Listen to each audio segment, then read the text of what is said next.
본 말씀 사도행전 9장 1절에서 9절까지입니다. 사도행전 9장 1절에서 9절까지입니다. 다 찾으셨으면 저 한 절 여러분 한 절씩 읽도록 하겠습니다. 사울이 주의 제자들에 대하여 여전히 위협과 살기가 등등하여 대제사장에게 가서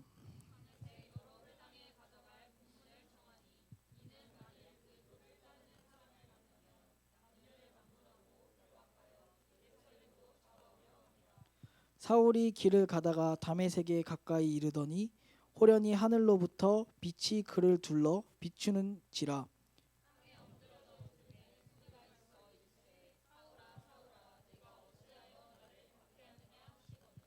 대답하되 주여 누구시니이까? 이르시되 나는 내가 박해하는 예수라.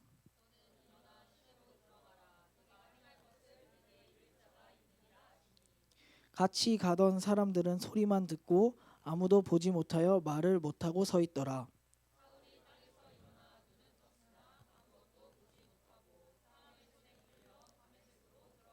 다 같이 읽도록 하겠습니다. 사흘 동안 보지 못하고 먹지도 마시지도 아니하니라. 아멘. 박민호 목사님 나오셔서 말씀 선포해 주시겠습니다.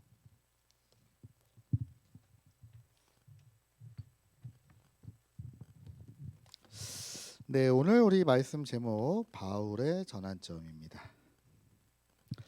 자,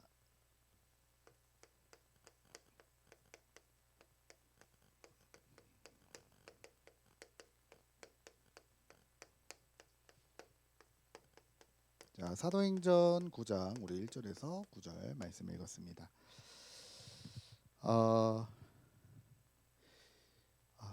주찬이가 지금 없나요? 네, 그럼 얘기를 할 수 있겠네. 강아지 대한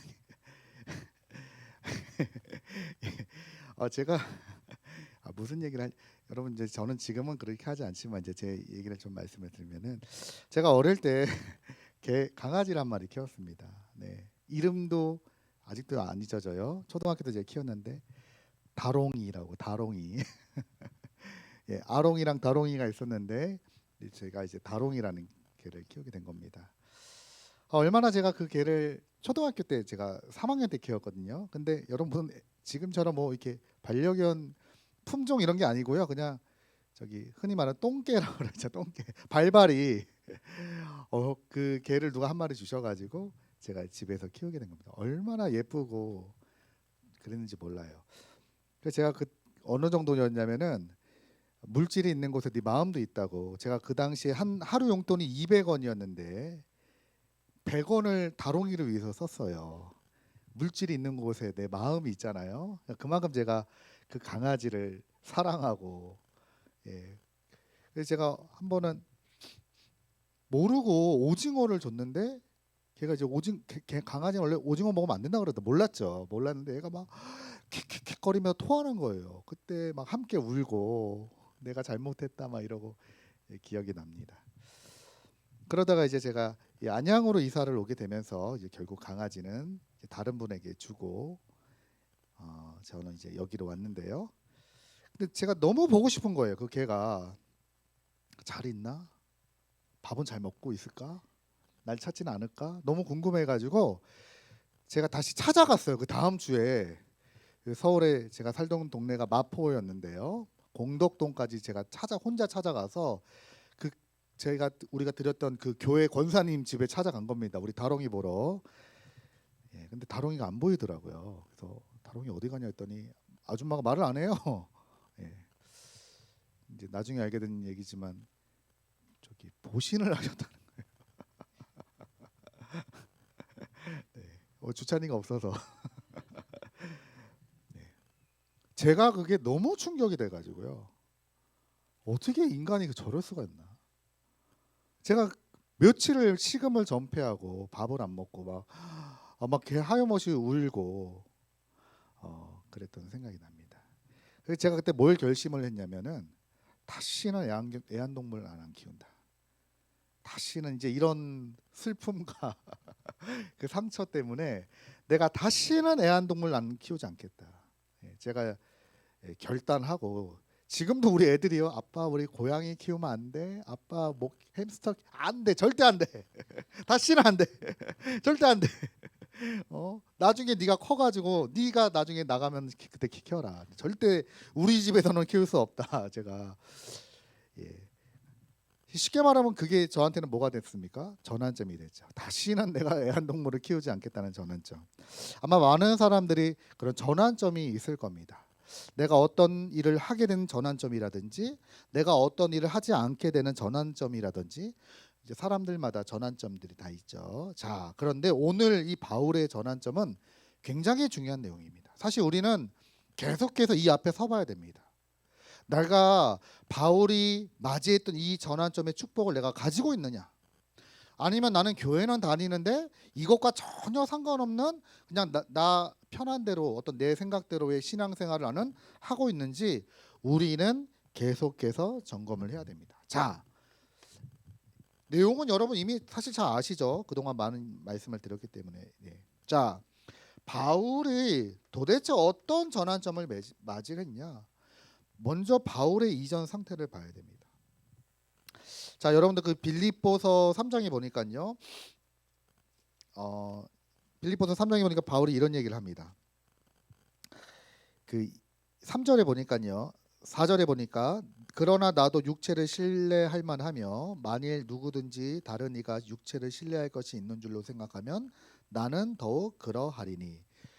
사람들이요 자기의 삶과 육체적인 것을 강조하니까 바울은 그런 거 강조 잘 안 하거든요. 안 하다가 하도 하니까 야 나도 자랑할 거 있다. 내가 한번 내 자랑 좀 한번 해볼게. 내가 어떤 사람인지 라고 하면서 얘기를 합니다. 그러면서 5절에 뭐라고 얘기하느냐, 나는 8일 만에 8일 만에 나는 할례를 받았다. 여러분 무슨 말입니까? 유대법에 의하면 난지 8일 만에 할례를 해야 돼요. 그러니까 나는 우리 조상으로부터 내려오는 율법의 그 정통성을 가지고 있는 사람이다. 이렇게 지금 얘기를 하는 거죠. 그리고 또 뭐라고 얘기합니까? 나는 이스라엘 족속이고 베냐민 지파다. 베냐민 지파라는 거는 베냐민 지파가 좀 의미가 있습니다. 첫 번째는 이스라엘의 초대 왕이 첫 번째 왕이죠. 첫 번째 왕이 베냐민 지파 사람 사울이거든요. 그러니까 우리 집안은 이 하나님이 왕을 세우실 때 첫 번째 왕을 세운 뼈대 있는 지파야. 지금 이 얘기를 하는 거죠. 네. 요즘은 그런 거 없는데 우리 어른들도 보면 괜히 그런 거 있죠. 뭐 나는 어디 김씨야 막. 저도 옛날에 되게 저희 가문에 대해서 자부심이 있었거든요. 저는 반남 박씨입니다. 전국적으로 보면은 박씨가 거의 80% 이상이 밀양이고요. 반남 박씨는 거의 없어요. 굉장히 희귀한 박씨죠. 뼈대가 있는 가문입니다. 조선시대 때 임금도 꼼짝 못할 정도로 막강한 권력을 행사했던 집안이죠. 그래서 제가 우리 집 이런 집안이네. 괜히 먹기. 제가 말씀드렸죠. 나중에 보니까 그 친일파 중에 한 분이 저희 조상이더라고요. 아 부끄러워. 나라 팔아먹은 친일파가 우리 조상이라. 네. 이 바울이 지금 이 얘기하는 거예요. 나는 베냐민 지파다. 이 말은요 이스라엘의 초대 왕이 우리 지파에서 나왔어. 그리고 여러분 나중에 남유다와 북이스라엘로 르호보암 때 솔로몬의 아들 르호보암 때 나라가 반으로 나눠지죠. 정확히 말하면 반이 아니라 그 나머지 10개의 지파와 1개 지파가 남는데 이때 그래도 유다 지파 쪽에서 함께 손을 들어줬던 지파가 바로 베냐민 지파입니다. 그러니까 우리는 다른 지파들이 다 배신하고 떠났을 때 유다 왕족을요. 그때 우리는 그래도 붙어가지고 하나님의 언약과 이 복음을 위해서 함께했던 지파다. 그러니까 자기 지파가 배경이 대단하다 이 말이죠. 자 그리고 바울이 또 이런 얘기합니다. 나는 히브리인 중에 히브리인이요. 율법으로는 나는 흠이 없다. 여러분 유대 그 율법의 개수가 그 620 몇 가지가 된다 그러더라고요. 근데 나는 율법을 잘 지켜 이 말이 아니에요. 뭐라고 얘기하느냐? 율법으로 난 흠이 없대요. 흠. 그 말은 무슨 말이죠? 철저하게 하나님 말씀을 내가 지키고 몸으로 살았던 사람이다. 예? 지금 그 얘기를 하는 거죠. 그리고 교회를 박해하고 열심으로는 이 사람이 자기를 바리새인이다라고 얘기합니다. 예. 여러분 이 바리새인은 누구냐면은 그 당시에 그 이스라엘 백성들이 그 나중에 포로로 끌려가고 나서 돌아오잖아요. 돌아왔는데 이 사람들이 자기 민족의 율법과 정통 다 잃어버리게 됩니다. 그래서 우리는 다른 사람과 좀 다르게 구별된 사람, 하나님의 말씀을 진짜 지키자.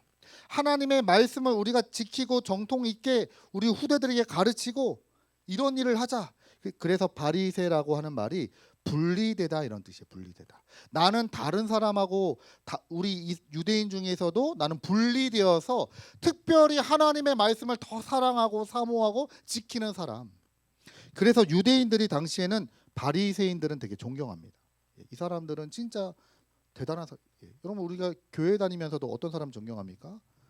기도 많이 하면 또 존경하고 좀 뭔가 남하고 좀 다른 행보를 보이면 우리가 존경하잖아요. 이런 사람이었어요. 바울이요. 자, 그런데 바울이 어떻게 변했습니까? 사실 여러분 바울의 이거는 외적인 모습이지 우리는 뭘 봐야 되느냐? 바울의 진짜 그 사람의 상태를 봐야 돼요. 진짜 상태는 이게 아니란 말이에요. 이 사람이 겉으로 볼 때는 이만큼 대단한 사람입니다. 근데 여러분 바울은 어떤 사람입니까? 그 오늘 우리가 읽은 말씀에도 보니까요. 예수님의 제자들, 예수님을 믿는 제자들을 결박할 권세를 얻고자 하여 나오죠. 이 사람은요. 그야말로 교회를 핍박하고 특히 예수 그리스도를 말하고 증거하는 제자들을 핍박하는 사람이에요. 제자. 여러분들 이 모습은 어디랑 비슷하냐면은 요한계시록 12장에 보면요. 큰 용이 나타납니다. 큰 용이 나타나서 예수 그리스도 여자가 해산을 해서 아들을 낳으려고 하는데 그거를 계속해서 못하도록 방해한단 말이에요. 그래서 여러분 성경에서 그 의미를 가지고 제가 말씀드리면 그 용은 바로 사단을 얘기하거든요. 사단이 지금도 하는 일이 뭐죠? 교회를 핍박하고 그리스도의 복음을 전하는 제자들을 핍박한단 말이에요. 제자들을 무너뜨리려고 그래요. 제자들을 어떻게 하면 결박시켜서 없애버리려고 하고요. 제자들을 공격한단 말이에요. 사실 바울은 자기가 옳다고 생각을 했는데 그 일이 완전 누구랑 똑같습니까? 완전 사단하고 똑같죠. 계시록 12장에 용이 했던 모습과 바울의 모습이 똑같단 말이에요. 그러니까 사실 이 사람이 겉으로 볼 때는 굉장히 훌륭한 믿음의 사람이지만 이 사람의 진짜 상태를 하나님의 관점으로 복음의 관점으로 보니까 사실은 완전 마귀에게 잡힌 사람. 여러분 이런 사람 많습니다. 신앙생활 잘 하는데 진짜 복음 막는 사람이 있어요. 복음만 막는 사람이 있어요. 그리고 이 상태가 또 어떤 상태입니까? 자기가 이거는 그 의로운 행동이라고 생각했어요. 내가 예수 믿는 사람들, 예수님의 제자들을 결박하는 것은 나는 의로운 행동이다. 의로운 삶이야. 이렇게 사는 게 맞는 삶이야. 이렇게 생각했단 말이에요. 그런데 사실 여러분 이 행동은 어떤 행동입니까? 하나님과 완전 반대되는 행동입니다. 하나님하고 자꾸 비껴가는 행동이에요. 여러분 이게 무슨 말입니까? 죄인, 나는 의인이야 생각했는데 사실 죄인 중에 죄인이에요. 여러분 죄라고 하는 그 뜻이 뭐죠? 죄라고 하는 뜻이요. 내가 나쁜 짓을 했다 이런 뜻이 아닙니다. 죄라는 뜻이 관역에서 빗나가다라는 뜻을 가지고 있어요. 헬라어를 보면은 하말티아라 그래서요. 죄가 뭐죠? 화살을 쏴서 관역으로 맞춰야 되는데 관역에서 빗나가다라는 뜻을 가지고 있어요. 우리가 하나님을 만나야 되고 하나님이 원하시고 하나님의 계획 속에 들어가야 되는데 나는 옳다고 하는데 하나님과 정반대되는 일을 하고 있어요. 사실 죄 중에 죄예요. 그러니까 완전히 사단에게 잡혀 있는 상태, 완전히 죄 속에 거한 상태. 진짜 이게 죄입니다. 예. 그리고요, 이 사람 마음속에 어떤 마음이 있었습니까? 예수 믿는 사람들을 죽이고자 하는 살기가 등등했다. 여러분, 살기라는 말은 사람을 죽이고 싶은 기운을 살기라고 합니다. 예. 우리 그럴 때 있죠. 너무 열받으면. 아니, 며칠 전에 제가 지난주인가요? 건강검진을 받고 이제 내시경을 하고 그것이 되게 너무 힘들더라고요. 그래갖고 제가 이제 막 저희 아내는 그 수면 내시경 안 하고 그냥 했어요. 예. 그래서 좋대요, 자기는. 왜 좋냐 그랬더니 선생님이 얘기해 준대. 지금 여기는 괜찮고요. 여기는 이거 괜찮은 거예요. 예, 이상 없습니다. 여기 뭐가 좀 있네요. 요거는 좀 관리를 하셔야 될 거예요. 설명을 다 해줘서 그거 하나 너무 좋았대요. 그거 말고는 이렇게 하니까 너무 힘들었다. 저는 그냥 저기 수면을 했거든요. 제가 막 그때도 절대 앉아야지. 나 앉아 그랬거든요. 앉아. 저 이제 일어나야 된다고. 앉아. 다른 데 와 있어요.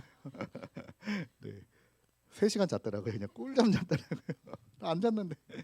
근데 너무 그때 제가 비몽사몽이어가지고 저희 아내가 운전을 하고 제가 옆에 이렇게 타게 된 겁니다. 그래서 저는 이렇게 의자를 좀 적히고 제치고 누워 있었어요, 약간. 그래서 이게 오는데 제 아내가 약간 운전을 잘 못했나 봐요. 제가 못 봤어요. 근데 뭘 껴들었는지 아무튼 뒤에 차가 막 큰 차가 막 빵빵 거리는 거예요. 막. 그래서 보니까 우리 아내가 열받았더라고요. 살기가 갑자기 등등하더라고요. 그래서 막 상대방도요. 얼마나 열받았는지 막 계속 따라오면서 막 빵빵거려요. 그래서 제가 여보 저기 창문 좀 내려봐. 창문 그러니까 나보고 저보고 소리 지르지 마. 나 소리 안 지를 테니까 창문만 내려. 그래서 창문을 딱 내리더라고요. 제가 이렇게 한번 쳐다봤죠. 이렇게 딱 섰어요. 라인에서 딱 한번 쳐다봤더니 그냥 가버리더라고요. 그러니까 조그만 차에 여자분이 타가서 그런지 좀 무시해서 그런지 그러다가 이제 제가 이렇게 딱 쳐다보니까 그냥 슝 가더라고요. 네. 여러분 우리가 이렇게 운전하다 보고 하거나 뭐 이런 일이 있으면 살기 등등할 때 있습니다. 근데 이 바울은요 그 정도가 아니에요. 완전히 그 사람의 상태가요. 내가 이 사람을 죽이지 않고 난 견딜 수가 없어. 예수 믿는 사람들은 다 잡아 죽여야 돼. 심지어 스데반 집사가 돌에 맞아 죽었을 때 그 끔찍한 광경을 볼 때도 성경에 뭐라고 나왔습니까? 마땅히 여겼다. 잘 죽었다. 저놈은 반드시 죽을 놈이었어. 막 속이 다 시원하다. 그러니까 여러분 무슨 말입니까 이게요? 사실은 이 바울은요 굉장히 내적으로는 갈급한 거예요. 여러분 이 살기가 등등하다 이 말이 무슨 말입니까? 갈급한 거예요. 내가 좀 여유가 있고 내가 좀 힘이 있으면 누가 나한테 손해를 좀 끼쳐도 우리가 용서할 수 있잖아요. 근데 용서하지 못할 만큼 그거를 참아내지 못할 만큼 바울의 내적인 상태는요 굉장히 갈급한 거예요. 사실 바울이 이런 상태 속에서 있게 된 겁니다. 여러분 우리가 신앙생활 잘해야 돼요. 어떻게 잘해야 됩니까? 내가 볼 때 나는 하나님 앞에 잘하고 있어. 나는 지금 신앙생활 잘하고 있어. 근데 여러분 자칫 잘못하면 내 상태가 지금 이럴 수도 있거든요. 우리가 신앙생활은 내 의와 내 방법으로 하는 게 아니에요. 우리 담임 목사님 하시는 말씀처럼 복음을요 그냥 복음이 아니라 우리는 오직 복음으로 오직 복음 붙잡고요 하나님의 말씀 따라 언약 따라 우리가 가야 되는데 이 바울이 사실은 굉장히 이런 내적으로 갈급함을 맞이하게 된 겁니다. 자 그러다가 어떤 일이 생기게 됩니까? 바울에게 전환점이 되는 일이 생기게 됩니다. 자 여러분 그래서 우리 신앙생활의 전환점이 지금 어떻게 이루어지고 있는지를 제가 지금 말씀을 드리는 거예요. 자 첫 번째 어떤 일이 있었습니까? 바울이 기세가 등등해서요 가는 길에 다메섹이라고 하는 곳에서 뭘 보게 됩니까? 빛으로 임하신 그리스도를 만나게 됩니다. 네. 여러분, 우리 인생의 전환점은 다른 데 있지 않아요? 진짜 빛으로 임하신 그리스도. 그리고 그 그리스도께서 무엇 하셨죠? 사울아 사울아 네가 왜 나를 박해하느냐. 그랬더니 이 사울이요, 주님 누구십니까? 나는 네가 핍박하는 예수다. 무슨 말이죠? 빛으로 임하신 그리스도께서 바울에게 말씀을 하셨는데 이 하나님의 말씀이 음성으로 들렸단 말이에요. 그러니까 여러분, 전환점이 언제죠? 내가 그리스도를 만나는 게 전환점이요, 빛으로 임하셔서 나에게 말씀하시는 그 하나님의 말씀이 하나님의 음성으로 들리는 그 시간이 바로 전환점의 시간입니다. 네. 자, 그리고 어떤 일이 있었냐? 그러면서 직가라고 하는 곳으로 가라. 내게 이를 자가 있다라고 예수님 말씀하셔. 이때요 바울이요 성경에 보니까요 식음을 전폐했다. 식음을 전폐했다는 말이 무슨 말이죠? 예, 여러분, 우리가 밥을 못 먹을 정도로 되는 상태가 되려면 어떤 상태가 돼야 되겠습니까? 쉽게 말하면 여러분, 바울이 이것 때문에 완전 충격을 받은 거예요. 야, 나는 그전에 나는 내가 잘 산다고 생각했는데, 나는 지금까지 내 인생을 내가 잘 살아왔다고 생각했는데, 빛으로 임하신 그리스도를 만나고 그분의 말씀을 들어보니 내 인생이 틀린 인생이었구나. 난 내가 신앙생활 잘하는 줄 알았는데, 나는 하나님 앞에서 정말 열심히 신앙생활 했는데 하나님은 그게 아니라고 말씀하시는구나. 여기서 바울이 뭘 받게 되냐? 충격을 받게 됩니다. 자, 그리고 직가로 하는 거리로 가면 내게 이를 자가 있다. 무슨 말입니까? 하나님이 아나니아라고 하는 제자를 딱 준비하셨잖아요. 예. 참 이런 말씀이 너무 신기하죠. 내용이요. 아니, 바울은 원래 어떤 사람입니까? 예수 믿는 자들을 죽이려고 앞장섰던 사람이에요.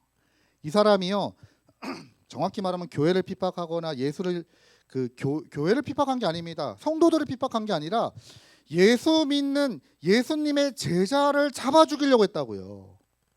그런데 뭐라고 주님은 말씀하시죠? 네가 살려면 예수 믿는 제자에게 가라.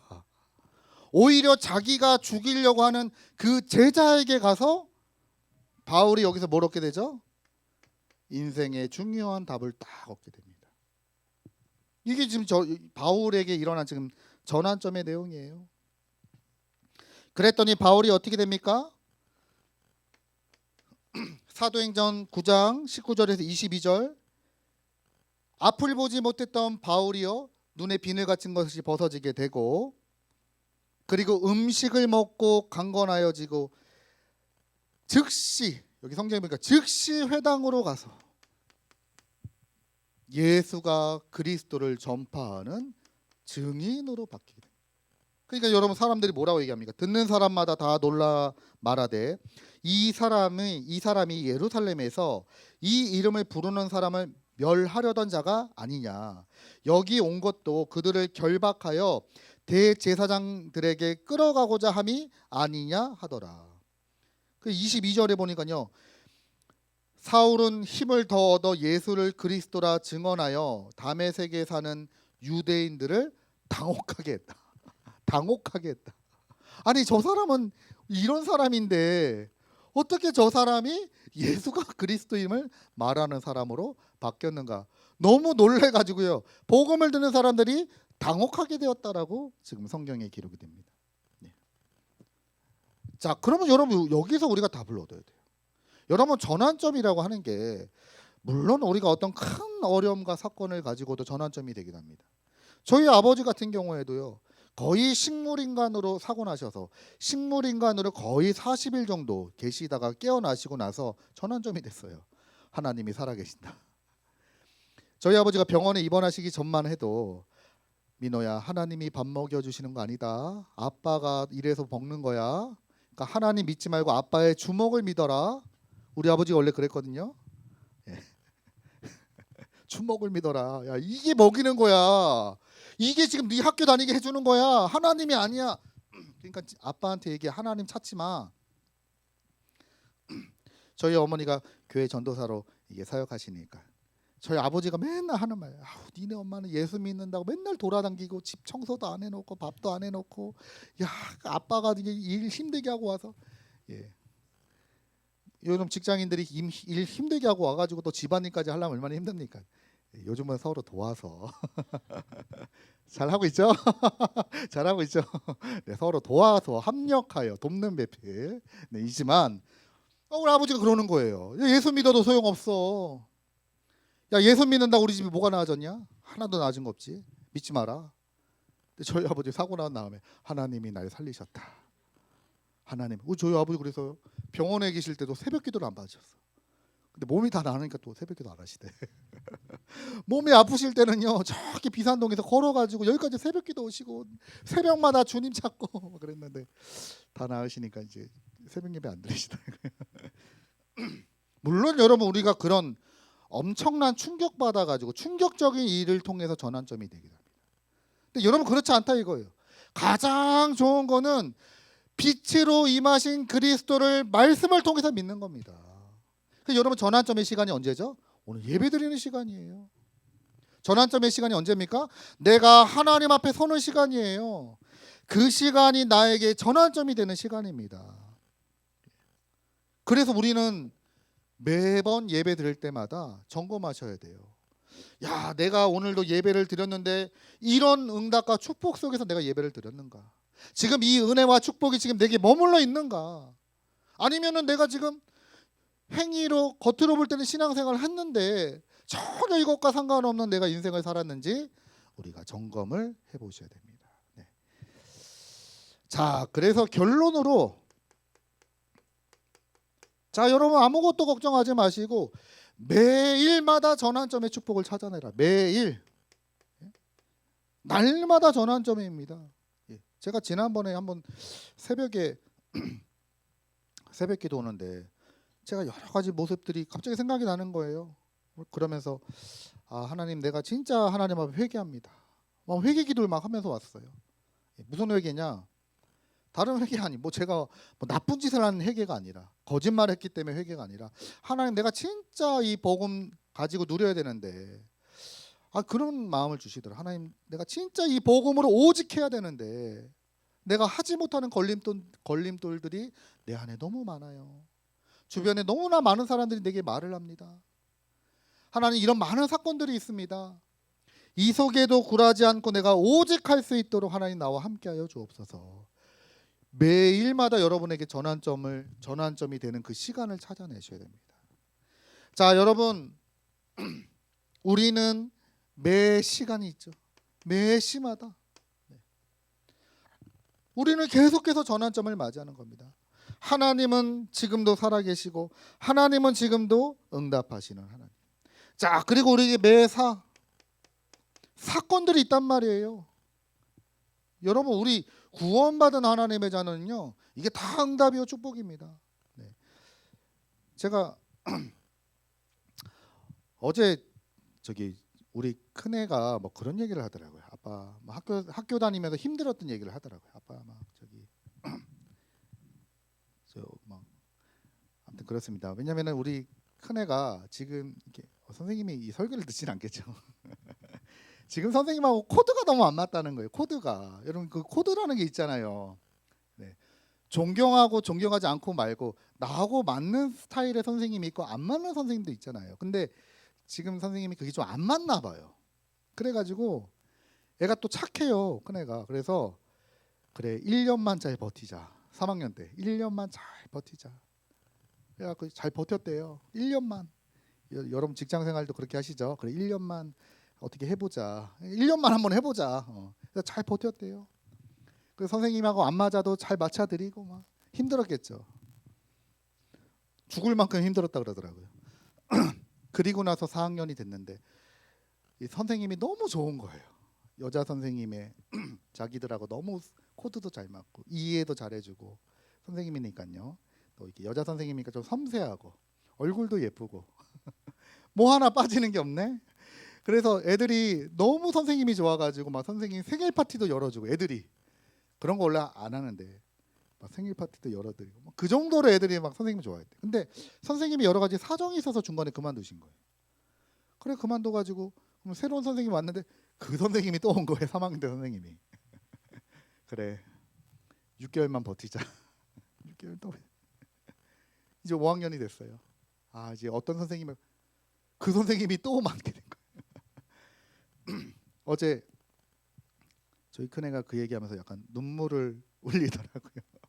또 맡았다고. 내년에 또 맡으면 자기 어떡하냐고. 예. 그러니까 막 저희 아내가 또 여러분 또 두 가지를 잘해야 됩니다. 무조건 바른 말만 하면 안 되고 저희 아내가 아유 소연아 많이 힘들었겠구나 그래 막 어이구 그래 소연아 그래 네 마음이 이해가 된다 이런 것도 필요하죠. 예. 그러면서 이제 저는 이제 다른 관점으로 소연아 그래 맞아 너 힘든 거 맞고 어려운 거 맞는데 하나님이 도대체 왜 너에게 그 선생님을 붙여주셨을까 한번 기도해 봤냐. 야 하나님 살아계시잖아. 너 하나님 자녀 맞니? 그러니까 맞다는 거. 하나님 살아계시잖아. 왜 하나님이 그 선생님을 너에게 또 붙이셨을까? 너 그 이유를 알지 못하면 내년에 또 붙일 수도 있다. 어? 하나님의 계획이 뭘까? 우리가 그거 가지고 질문해봐야 되지 않겠니? 어? 그랬더니 뭐 좀 기분 안 좋아하더라고요. 네.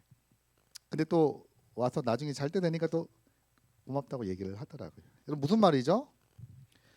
우리에게 매번 사건이 일어난단 말이에요. 여러분 직장 안에서도 우리 승주 원장님은 사업장 안에서도 여러 가지 일들 많잖아요. 학업하면서 여러분 진로 두고 걱정도 하고 고민도 되고 하잖아요. 우리에게 계속 그런 일이 찾아옵니다. 여러분 그때마다 여러분들이 말씀 붙잡고 복음 붙잡고 하나님 앞에 설 때요. 그게 뭐가 되죠? 전환점이 된단 말이에요. 하나님은 매사 나에게 새로운 전환점으로 인도하고 계시는구나. 그거를 찾아내고 누리는 축복이요. 반드시 여러분에게 필요합니다. 자, 그래서 우리에게 뭐가 필요하냐? 기도의 여정이 필요하다. 그래서요. 매일, 매시, 매사의 전환점을 찾아내는 기도의 여정. 예. 기도 속에서 여러분들이 모든 걸 찾아내는 거예요. 여러분 이게 별거 아닌 것 같아도요. 계속 여러분들이 찾아내기 시작하고 붙잡기 시작하면요. 이게요. 여러분에게 완벽한 축복으로 하나님이 인도하시는 것을 확인하게 되실 겁니다. 예, 이번 한 주간도 여러분 아무 걱정하지 마시고 정말 하나님이 바울과 같은 제자를 쓰시기까지 전환점으로 인도하셨는데 하나님 내 인생이 새로운 전환점을 맞이하게 하여 주옵소서. 이번 한 주간 여러분에게 새로운 응답과 축복이 시작되시기 주님의 이름으로 축복드립니다. 하나님 감사드립니다. 우리 인생이 세계복음화와 또 언약의 여정 갈 수 있도록 함께 하시고 인도하여 주옵소서. 매일이 전환점이 되게 하시고 매 시가 전환점이 되게 하시고 매사가 전환점이 되는 기도 속에 들어가는 우리 대학 청년부가 되게 하여 주옵소서. 예수 그리스도 이름으로 기도합니다. 아멘.